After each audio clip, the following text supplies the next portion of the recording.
So I'm just going to run through with you some of the calculations that you need to be able to do to calculate either the pH or pOH or the concentration of hydronium or hydroxide ion in the solution. Okay, so before you go any further, there are probably some key rules that you need to be familiar with. So you need to be able to remember these and also recognise when and where you can use them. Okay, so the first one that we're going to have a look at here is how to calculate the pH if we're given a concentration of a substance. Now, in this case, the first thing I want to point out, in case you've forgotten, if you see a capital M like this for molarity, you need to recognise that that is moles per litre in terms of unit. You also want to look at the way in which the acid or the base that you're looking at ionises. So in this case, we've got hydrochloric acid. So that's going to ionise with water to give us our hydronium ion and our chloride ion. So what we can see by that is that it is a 1-to-1 ratio. So what that tells us is that our hydronium ion concentration is equal to our hydrochloric acid concentration, which is equal to 0.0025 moles per litre. This is something you need to be mindful of when you've got diprotic or triprotic acids, because you won't necessarily have a 1-to-1 ratio, and so the concentration will not be exactly the same. So now that we've established the concentration of our hydronium ions, we're going to use the rule that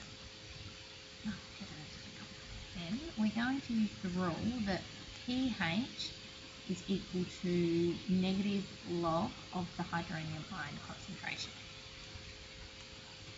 Okay, so in this case, that's negative log of 0.0025, which you then type that into your calculator, and you should come up with an answer of 2.6. Okay, now we're just going to have a look at what happens if you need to go the other way. So you're given the pH and you're asked to calculate the hydronium ion concentration. So in this case, we are using the rule that the hydronium ion concentration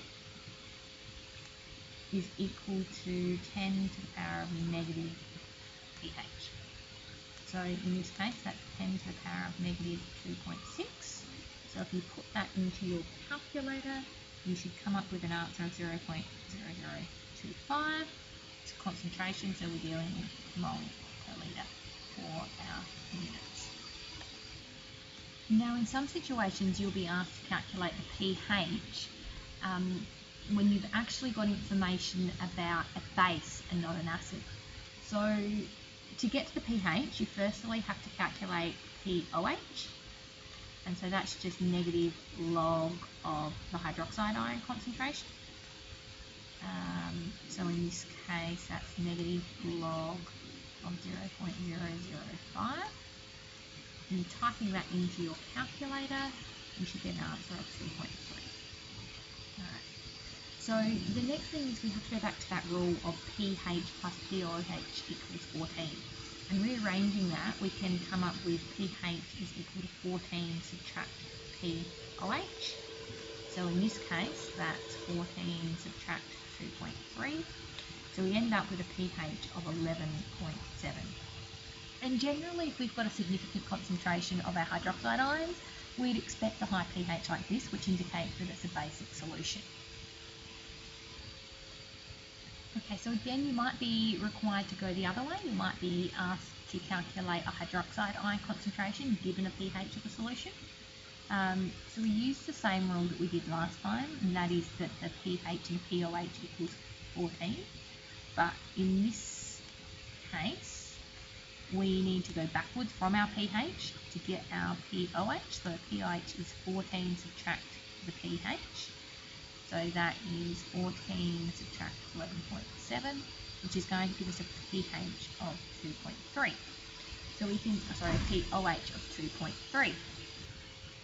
Now that we've got our pOH, we can use the rule that our hydroxide ion concentration is equal to 10 to the negative pOH. So in this case, that's 10 to the negative 2.3. which if we put that into the calculator, we get 0.005 concentration, so we want units of mole per litre.